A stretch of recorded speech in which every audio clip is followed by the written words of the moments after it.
एक फक्त मला आरोप करावासा वाटतो करण जोहरवरती की त्यांनी शाहरुख खान मधली ऍक्टिंग काढून टाकली कायमस्वरूपी.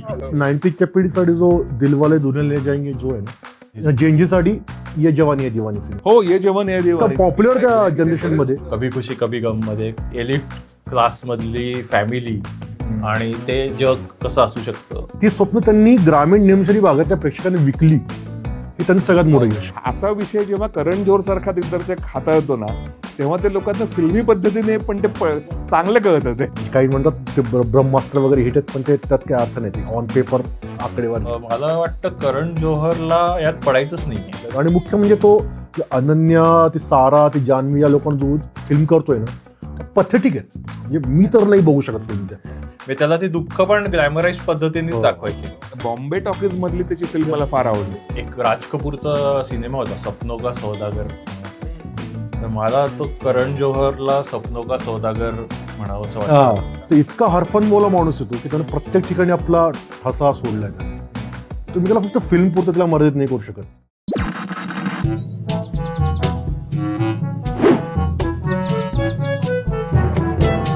नमस्कार. काथ्याकोटमध्ये सगळ्यांचं पुन्हा एकदा मनपूर्वक स्वागत. Love him or hate him but you can't ignore him हे वर्णन ज्या एका बॉलिवूड पर्सनॅलिटीला अगदी चपखल लागू होतं ती पर्सनॅलिटी म्हणजे करण जोहर. करण जोहरचे सिनेमे हा विषय नाकम ओरडण्याचा आहे, गिल्टी प्लेजरचाही आहे आणि अनेकांसाठी तो खऱ्याखुऱ्या प्रेमाचाही विषय आहे. त्यामुळे आजचा काथ्याकोट आपण करणार आहोत करण जोहरवरती. सुरुवात अमोलपासूनच करणार आहे मी, कारण करण जोहर पहिला प्रश्न you love him or hate hate. मी ना करण उत्तर देशील का बाय द वे? नाही मी तो मला वाटतं ना, असं एक तुम्ही त्याला साचत नाही बसू शकत. हीच त्याची सगळ्यात मोठी खासियत आहे. बसू शकत नाही. नाही बसू शकत. कारण ना मी त्याच्याकडे फक्त ॲज अ फिल्म डायरेक्टर म्हणून नाही बघत, त्याच्याकडे मी एक कल्चरल फेनोमेना म्हणून बघतो. ओके. कारण ना त्यानं आपली इम्प्रिंट फक्त फिल्ममध्ये नाही सोडली आहे, त्यानं आपली इम्प्रिंट OTTवर सोडली आहे, पॉप कल्चरमध्ये सोडली आहे, मीम कल्चरमध्ये सोडली आहे, टीव्हीवर सोडली आहे. आता परत तो मेट गालामध्ये गेला होता. त्या अर्थानं तुम्ही त्याला फक्त ॲज अ एका चित्रपटांपुरतं त्याला मर्यादित नाही ठेवू शकत. म्हणजे त्याचं सगळ्यात आवडतं काम माझ्यासाठी कॉफी विथ करण हा त्याचा शो आहे. मग तो शो प्रचंड आवडतो आणि मला त्याचे इंटरव्ह्यूज बघायला पण खूप आवडतात. खूप मस्त इंटरव्ह्यूज असतात सगळे त्याचे. आणि प्लस LGBTQ चळवळीतलं त्याचं योगदान आहेच आहे. तर इतका हरफनमोला माणूस येतो की त्याने प्रत्येक ठिकाणी आपला ठसा सोडलाय त्याने. तुम्ही त्याला फक्त फिल्म पुरतं त्याला मर्यादित नाही करू शकत. ओके. आणि कसं आहे, शेवटी तो साऊथ बॉम्बे किड आहे. तो श्रीमंत घरात जन्माला आलेला आहे. त्याच्या फिल्म पण चकचकीत असतात. त्याच्यामुळं त्याच्याकडं तो आपल्यातला वाटत नाही अनेकांना. तो कोणतरी बाहेरचा माणूस आहे असं वाटतं. पण मला समाव त्याच्या फिल्म्स, काही फिल्म्स मला खूप रिलेटेबल वाटतात. काही त्याच्या फिल्म मला मुळीच नाही आवडत. म्हणजे मला त्याच्या 2च फिल्म आवडतात त्याचे डायरेक्टर म्हणून, कुछ कुछ होता है आणि राजा और रॉकी रानी की प्रेम कहाणी मधली मला त्याचे सिनेमे ॲज अ डायरेक्टर नाही आवडत. त्याने प्रोड्यूस केलेले सिनेमे मला खूप आवडतात. उदाहरणार्थ वेकअप सीड मला प्रचंड आवडता सिनेमा आहे. वेकअप सीड मध्ये तो एका हिरो जो एका बंगल्यात राहत असतो. मग त्याचा बाप त्याला घरातून हाकलतो, लगेच साऊथ मूवीमध्ये एका दुसऱ्या घरात शिफ्ट होतो. सी फेसिंग घर असतं आणि त्याच्या आयुष्यात फरकच नाही पडत. म्हणजे नॉर्मली घरातून मुलं बाहेर पडल्यावर कुठे बाकीच्या सिनेमात एखाद्यात काय दाखवलं असतं, कसे बिचार धक्किकात फिरतोय, कसे राहायचे आले. हा साऊथ मुंबईमधून साऊथ मुंबई शिफ्ट होतो. म्हणजे कॉन्फ्लिक्ट फारच लिमिटेड असतो. खूपच लिमिटेड. त्या दृष्टीने तो सूरज बडजाच्या जवळ जाणार आहे. सूरज बडजाचा सिनेमा पण कॉन्फ्लिक्ट फार नावापुरता असतो, बाकी सेलिब्रेशन खूप जास्त असतं. ते दोघांमध्ये साम्य आहे तसं बरं बघायला गेलं तर. कपूर अँड सन्स माझा फार आवडता सिनेमा आहे. शकून बात्राचा. सो तुम्ही त्याच्याकडे असं एका पॉईंट ऑफ व्ह्यूने बघायला गेलं तर मे बी तुमची फसगत होऊ शकते. तुम्ही त्याला ॲज अ कल्चरल फेनोमेना म्हणून बघाल तेव्हा मे बी तुम्ही त्याच्याकडे वेगवेगळ्या दृष्टीने बघू शकता. हा एक इंटरेस्टिंग टेक आहे. कल्चरल फेनोमेनन हा शब्द तू वापरलास, तसं करण जोहरच्या बाबतीत म्हणता येईल असं मलाही वाटतंय. मला तर I am more on a love side.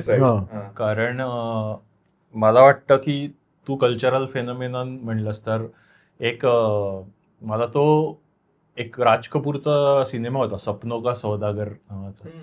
तर मला तो करण जोहरला सपनों का सौदागर म्हणावं असं वाटतं. कारण त्यांनी स्वप्न तयार केली लोकांसाठी. काय असू शकतं स्वप्न. मी आता कुछ कुछ होता है सारखा सिनेमा केला की एक स्वप्नवत कॉलेज लाईफ कसं असू शकतं. यांनी फ्लोरोसंट कलर आणला अचानक कॉलेजमध्ये, जो कोणीच एनव्हिजन नव्हतं केलं आधी की असं काय असू शकतं. मिस बिगांजा सारखी अतिशय हॉट टीचर आहे, प्रिन्सिपल आहे जो असा कॉमेडी काहीतरी करतोय.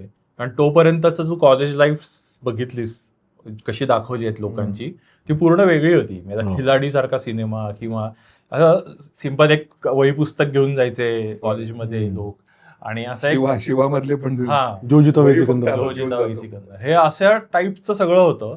म्हणजे तो आय एम शुअर तोही ज्या कॉलेजमध्ये गेला असेल, तो कितीही श्रीमंत घरातला असला तरी, तो झेवियर्स किंवा अशा कॉलेजमध्ये गेला असेल तरी असं कल्चर तर नसणार आहे तिथे. तर कुठनं तो नेमका इन्स्पायर झाला. तो मला वाटतं ना स्कूल म्युझिकल्स नावाचा जो जोनर होता ना वेस्टर्न, इथून तो बराच इन्स्पायर झाला. अच्छा, असं त्यांनी सांगितल्याचं मला आठवतंय.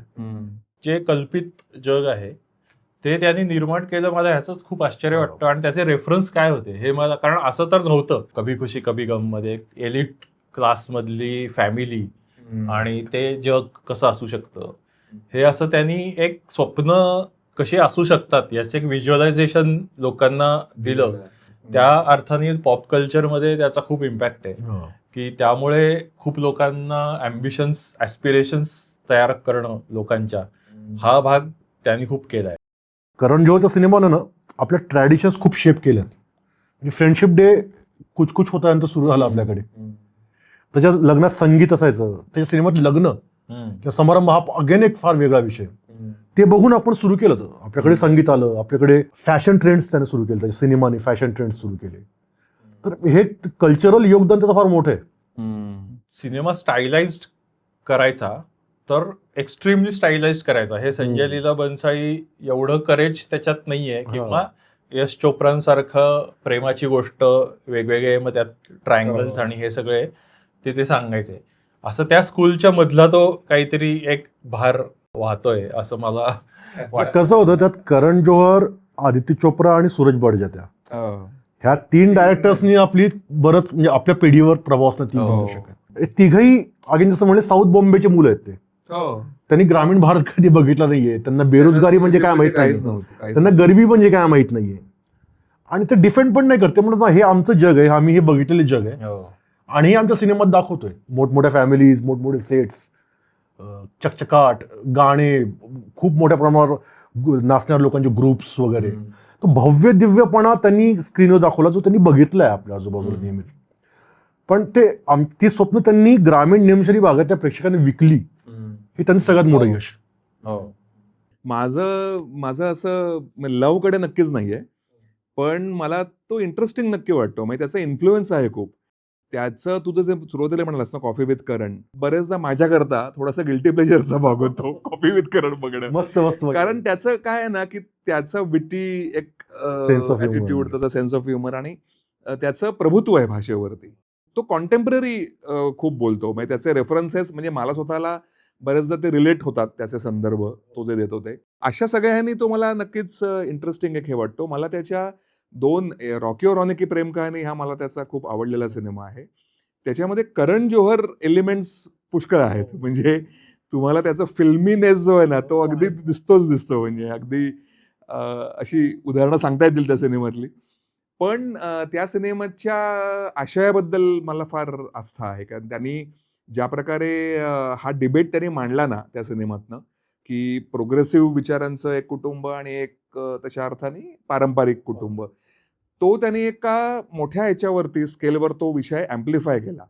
आज आपल्याकडे जो डिबेट चाललेला आहे, जगातच चाललेला आहे खरं, त्याच्यावर त्यांनी खूप चांगला त्याच्यातनं हे केलं आहे. आणि दोन्ही साईड्सच्या उण्या अधिक बाजू त्यांनी दाखवल्या. हे आणि तिथे मला काय म्हणजे आय काइंड ऑफ स्माइल्ड की असा विषय जेव्हा करण जोहर सारखा दिग्दर्शक हाताळतो ना, तेव्हा ते लोकांना फिल्मी पद्धतीने पण ते चांगलं कळतं.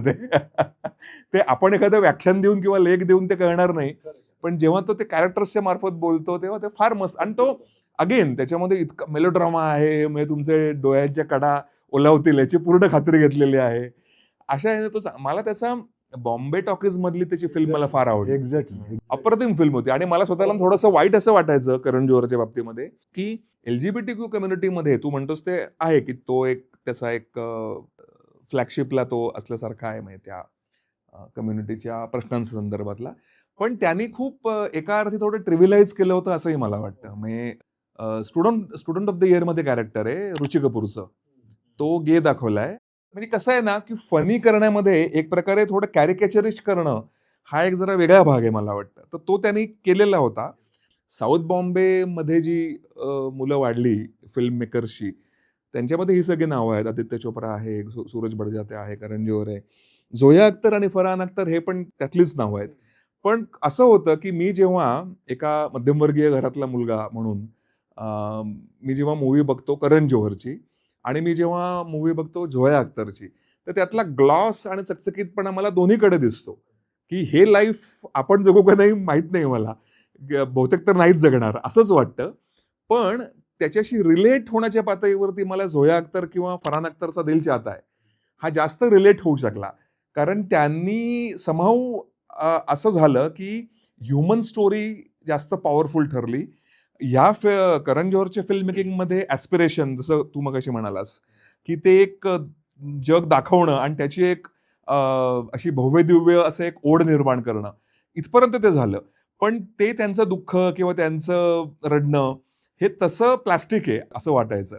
इथे ते रिअल वाटायचं. इव्हन दो हे लोक सुद्धा अतिशय श्रीमंत घरातले होते तरी सुद्धा. मला वाटतं करण जोहरला यात पडायचंच नाहीये. करण जोहरला ही ओन्स हिज एलिटनेस आणि he knows he is from first world आपल्या भारतात, आणि अनअपॉलॉजेटिकली तो ते कॅरी करतो. आणि त्याला माहिती आहे की इतर जगाला 99% लोकांना आपल्या या 1% जगाबद्दल प्रचंड कुतूहल आहे, प्रचंड असूया सुद्धा आहे, आणि सगळं तो कॅपिटलाइज करतो त्याच्या सिनेमातनं असं मला वाटतं. त्याला हे बाकी दुःख वगैरे म्हणजे त्याला ते दुःख पण ग्लॅमराइज पद्धतीनेच दाखवायचे. त्यामुळे कभी खुशी कभी गम सारख्या सिनेमातली त्यांची दुःख पण अशी फार जसं तू जसं म्हणलास तसं, आणि त्यांनी ते दाखवलंय फरक की ते चांदनी चौक मधली ती काजोल, ते इतकं लाऊड कॅरेक्टर आहे ते, मी त्याला तर जगच माहित नाही, म्हणजे फारच ओपनलीच कळतं ते कसे वागतात ते पात्र. बघितलं का काजोल कशी उड्या मारत असते, कशी बोलत असते. वो क्या है ना बड़े साहब कि जब भी हम फिल्मी शिल्मी गाने सुनते हैं ना तो हम भी थोड़े से फिल्मी हो जाते हैं. और वो खंडाला वाला गाना वो तो हमारा सबसे फेवरेट है. त्याला ते फरक दाखवायचा आहे, आणि त्याला माहिती आहे की तुम्ही काही म्हणा, तुम्हाला आहे आमच्याबद्दल कुतूहल खूप जास्त, आणि ते तुम्ही शंभू शकत नाही. आणि ते आम्ही म्हणजे त्याचा तो जो शो त्यांनी केला होता काय बॉलिवूड वाईफ्स, श्रीमंतांच्या बायका कसं आयुष्य जगतात, काही म्हणलं तरी तुम्हाला ते कुतूहल आहेच आहे. त्याची ना लॉयल्टीच त्या जगाशी, म्हणजे ऑन स्क्रीन पण आहे ती, ऑफ स्क्रीन पण आहे. ऑफ स्क्रीन कशी, त्याच्या सगळे त्यानं संधी दिलेले डायरेक्टर्स पण सगळे त्याच वर्तुळातले आहेत, त्यानं संधी दिलेले ऍक्टर्स पण सगळे त्याच वर्तुळातले आहेत. तर असं नाही की त्यानं कुठल्या माणसाला उचलून चान्स दिले असं नाहीये. फार तो एलिटिस्टच आहे. आणि आपण सगळे जसं म्हणलं ॲस्पायरेशनल आहोत आपण, आपल्याला पण जायचंय तिथे आज नव्हते, अशी प्रत्येकाची इच्छा असते की मला या वर्तुळात आज नव्हते जायचंय, मला आज नव्हत्या कॉफी विथ करंटच्या काउचवर बसायचंय. ही प्रत्येकाची महत्वाकांक्षी असते, आणि त्याने ते फार मस्त कॅपिटलाइज केले. एक फक्त मला आरोप करावासा वाटतो करण जोहरवरती की त्यांनी शाहरुख खान मधली ऍक्टिंग काढून टाकली कायमस्वरूपी. म्हणजे जो अदरवाईज शाहरुख खान होता कुछ कुछ होता पर्यंत, की जो ऍक्च्युअली रोल्स प्रमाणे काम करायचा, हा, तर ते त्यांनी त्याच्या बरोबर काम करून त्याला इतकं त्यांनी शाहरुखच करून टाकलं की मग नंतर बहुतेक ती तसंच. पण मला वाटतं ते फार म्युच्युअल बेनिफिशियल होतं ते दोघांच्या दृष्टीने, त्याच्यामुळे शाहरुखनं कंटिन्यू केलं ना. शाहरुख तोही म्हणजे आर्टिस्टच आहे, तो त्यातून त्याला हिट सिनेमा मिळाल्या, पैसा मिळाला, म्हणजे दोघांच्या फायद्याची रिलेशनशिप. तेच म्हणतो की त्याची स्टार व्हॅल्यू वाढली, स्टारडम वाढली. ऍक्टर म्हणून त्याचं हे झालं, आणि ते तुम्हाला ग्लिम्सेस नंतर मिळाले म्हणजे स्वदेश किंवा चक दे इंडिया सारख्या सिनेमातनं. पण तो by and large Shahrukh Khan is Shahrukh Khan असं ते राहिला. तो स्टारच राहिला तो संपला असं ते झालं त्याच्यामुळे. आपल्याकडे जी रॉमकॉम मुव्हीजची जी एक लाट आहे त्याचा जनक मला वाटतं करण जोहरच म्हणावा लागेल. हो, जनक त्यानं खांद्यावर खूप पुढे नेली सगळी. म्हणजे तो कुठला ह्याचा आय होता? Hates love story wake up Sid पण रॉंग कॉमच होता, ये जवानी है दिवानी होता. हो, बरेच आपल्या आले. 90च्या पिढीसाठी जो दिलवाले दुल्हनिया ले जाएंगे जो आहे ना, जेंजीसाठी ये जवानी है दिवानी सिनेमा हो, ये जेवण हे दिवाणी पॉप्युलर त्या जनरेशन मध्ये बनीचं प्रकार पॉप्युलर आहे. तो ह्याने प्रोड्यूस केलाय. करण जोहरने प्रोड्यूस केलं. आणि मला एक असं वाटतं की रामगोपाल वर्माबद्दल आपण खूप प्रेमाने खरं बोलतो. आपण एक एपिसोड पण केलेला आहे रामगोपाल वर्मावरती. तर वर्माच्या दृष्टीने करण जोहर आणि हा सगळा कॅम्प म्हणजे शत्रू कॅम्प असल्यासारखा होता खरं तर. पण ॲज आय सी काही वर्षांमध्ये नंतरच्या अनुराग कश्यपच्या सिनेमात करण जोहर दिसला आणि त्यात त्यांनी पहिल्यांदा ऍक्टिंग केली. खरं तर विलनचा रोल त्याने केला होता आणि तो रोल त्यांनी बाय द वे चांगला केलाय बरं का. माझ्या मते किल त्यांनी प्रोड्यूस केला होता. बहुधा त्याच्या नेचरच्या विरुद्ध सिनेमा असावा. तो कबूलच करतो ना की मला ऍक्शन नाही जमत, ऍक्शन जनरल मला नाही जमत. आणि त्याचं अजून एक काय माहिती का की ना, आता समजा राजकुमार हिराणेने 3 इडियट्स केला की हा लगेच स्टुडंट ऑफ द इयर करतो सिनेमा. तो आजूबाजूच्या डायरेक्टर्स कडून क्यूज घेतो तो. म्हणजे त्याने मला आठवतं दिल चाहता केल्यानंतर लगेच त्याने कल हो ना हो प्रोड्यूस केला होता. त्याच म्हणजे ती भाषा दोन्ही सिनेमांची एकच होती, जॉनर वेगळा असला तरी. तो फार क्यूज घेतो आजूबाजूच्या डायरेक्टर्स कडून, आपले सिनेमे तसे बनवत होतो. पण मला हे वाटतं की तो पॉप्युलर बिलीफ्सना थोडं चॅलेंज करायचा प्रयत्न करतो त्याच्या सिनेमांमधनं. म्हणजे जसं कभी अलविदा ना कहना मध्ये एक एक्स्ट्रा मॅरिटल, त्याच्यावर तो आरोप आहे की विवाहबाह्य संबंध किंवा नातेसंबंधांच्या संबंधाने ग्लोरीफाय केले. मी आता मोठ्या सिनेमांना करायचं काय असतं की जे ऑलरेडी पॉप्युलर बिलीफ्स आहेत त्याला व्हॅलिडेट करा आणि त्याच्यावर लोक येतील. पण ह्यांनी ते इनव्हॅलिडेट करण्याचं पण एक धैर्य दाखवलं असं मला वाटतं. किंवा माय नेम इज खान हा एक सिनेमा होता जिथे धार्मिक याच्यावरती आणि जनरल एक डिसेबिलिटी किंवा ह्याच्यावरती जो बोलला ए दिल मुश्किल, त्याच्यामध्ये एज गॅप वरती असं म्हणजे हे जे साधारण अनपॉप्युलर झोन्स आहेत त्याच्यामध्ये तो घुसतो आणि त्याला ग्लॅमराईज करून नॉर्मलाइज करायचा प्रयत्न करतो असं मला वाटतं. तो विषय निवडच चांगले, पण त्याला ते न्यूअन्स जो म्हणतात विषयाचा तो कितपत ॲज अ रायटर डायरेक्टर म्हणून मला ऑनेस्टली दिसत नाही. मला फार तू जसं म्हणलास ना, मग तुम्हाला सहमत आहे की त्याच्या सिनेमातले कॉन्फ्लिक्ट्स आणि दुःख कचकड्याचेच वाटतात. जर झोयाच्या सिनेमात किंवा फरांच्या सिनेमात ते फार आपल्याला जाणवतं. अंतर्मुख करायची कॅपॅसिटी त्याची थोडी कमी. हे आर्ग्युमेंट आहे ना, हे मला असं वाटतं की मर्सिडीज ऍव्हरेज कमी देते.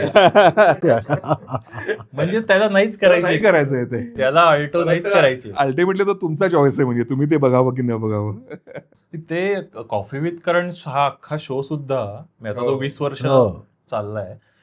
तेच मला वाटतं की त्याला माहितीये की हे म्हणजे ते स्क्रिप्टेड बऱ्यापैकी ते सगळं स्क्रिप्टेडच असतं.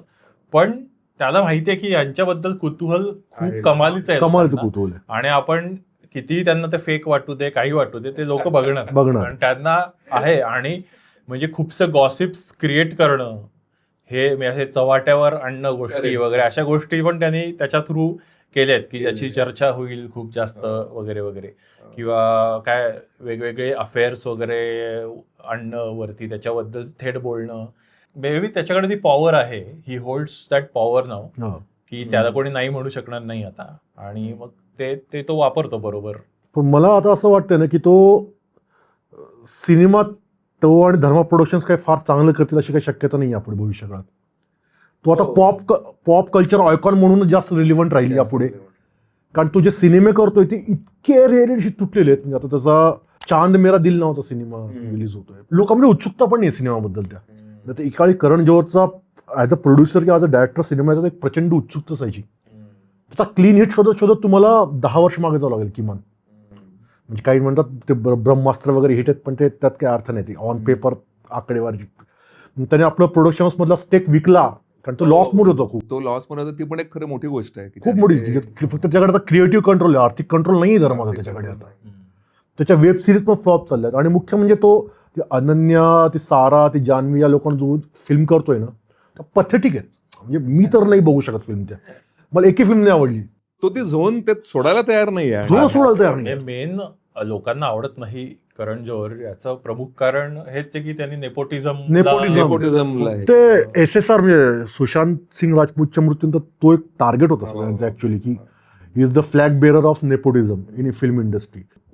प्रस्थापितांचा चेहरा बनलाय करण जोहर. म्हणजे तो प्रस्थापितांचा प्रस्थापित आहे, म्हणजे न्यूमरो उनो ज्याला म्हणतात. मला काय वाटतं की लोकांना असं एक तयार होतं ना प्रतिमा, की जेव्हा तुम्ही रामगोपाल वर्माला बघता, तुम्ही फॉर दॅट मॅटर संजय बन्साळी असू देत किंवा अजून कोणी पण हे असू देत दिग्दर्शक, विशाल भारद्वाज, मणिरत्नम, किंवा त्यांच्या बाबतीत तुम्हाला असं वाटतं की they are serious about cinema as an art form. ते सिनेमावरती त्यांचं पहिलं प्रेम आहे आणि म्हणून ते त्याच्याकरता सगळं त्यांचा म्हणजे फोकस त्यांचा त्याच्यावरती आहे. तर करण जोहरच्या बाबतीत असं वाटतं की त्याला त्या साऊथ बॉम्बेच्या सर्कलमध्ये जेवढं जमेल ते करून फक्त करायचं, आणि त्याच्यामुळे मग फिल्म मेकर म्हणून त्याच्याकडे सिरियस फिल्म मेकर म्हणून बघणं हे बहुतेक होत नाही, झालेलं नाही. म्हणजे आता बघ ना, लोक राजू हिराणी आणि संजय लीला बन्साळी, आपला बाहुबलीचा डायरेक्टर कोण, त्याच्या लीग मध्ये करण जोहरला नाही पकडत. इतक्या वर्षापासून तो आहे. हो, त्याला त्या लीग मध्ये नाही पकडत. इव्हन आदित्य चोप्रा त्याच्यामध्ये त्याला नाही, अजूनही पकडत नाहीत त्याला. आणि म्हणूनच मला असं पर्सनली वाटतं की करण जोहरनी हे जसे म्हणजे माय नेम इज खान किंवा रॉकी और रानी की प्रेम कहाणी, नंतर बॉम्बे टॉकीज मधली त्याची फिल्म, अशा ह्या लक्षात ठेवून तशा प्रकारे काही समजा करायचा प्रयत्न केला तर कदाचित चांगलं होईल. म्हणजे I would also be willing to watch this movies, असं मला वाटतं. मला तर अजून एक वाटतं की आपल्या सिनेमातलं म्युझिकचा दर्जा घसरत गेला ना, त्याचा फटका पण करण जोहरला फार मोठा बसलाय. कुछ कुछ होताचे गाणे बघ, त्याच्या सगळ्या सिनेमातले गाणे बघ, ॲज अ डायरेक्टर आणि प्रोड्युसर, ते गाणेच संपलेत बेसिकली सिनेमातून. त्याचा तो लंगडाच झालाय का पायाने, गाणे आपल्या सिनेमातून म्युझिक संपलं आणि त्याचा फार मोठा फटका ऍक्च्युअली त्याला बसलाय. कारण त्याचे सिनेमा रोमॅन्टिक असतात आणि रोमॅन्टिक सिनेमा म्हणजे गाणे चांगलेच हवेत तुमच्या त्यासाठी. की त्याचं मेन कॉन्ट्रीब्युशन सिनेमामध्ये हे स्टाईल आणणं फार होतं. म्हणजे कारण तो स्वतः डिझायनर आहे, तर त्याचे असे वेल डिझाईन्ड असतं सगळं, किंवा कॉस्ट्युम्स वरती विशेष लक्ष देणं किंवा सेट्स वरती विशेष लक्ष देणं, हे त्याचं एक मोठं कॉन्ट्रीब्युशन वाटतं मला, की ज्या अदरवाईज इतर दिग्दर्शकांमध्ये दिसत नव्हतं त्या काळात.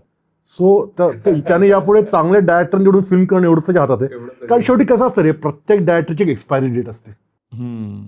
एखादा स्टीव्हन स्पिलबर्ग असतो किंवा एखादा मार्टिन स्कॉर्सेसी असतो, एखादा सत्यजित रे असतो, जो आयुष्यभर चांगले सिनेमे देतो.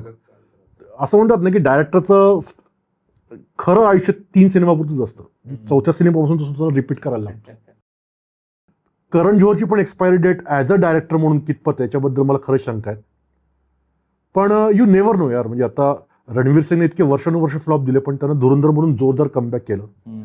करणही असं काही करू शकतो की त्याचा हिट फिल्म येऊन बरेच दिवस झालेत, पण मे बी ती एक मोठी फिल्म, हिट फिल्म म्हणून मे बी कमबॅक करू शकतो. तुम्ही त्याला राईट ऑफ नाही करू शकत.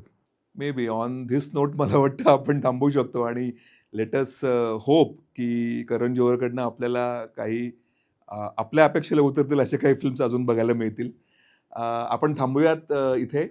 हा एपिसोड तुम्हाला कसा वाटला कॉमेंट सेक्शनमध्ये आम्हाला जरूर कळवा. काथ्याकूटचे एपिसोड्स बघत राहा, आमचे व्हिडिओ शेअर करा आणि चॅनलला सबस्क्राईब केलं नसेल तर अवश्य सबस्क्राईब करा. पुन्हा भेटूयात नवीन एपिसोडसह. Thank you very much.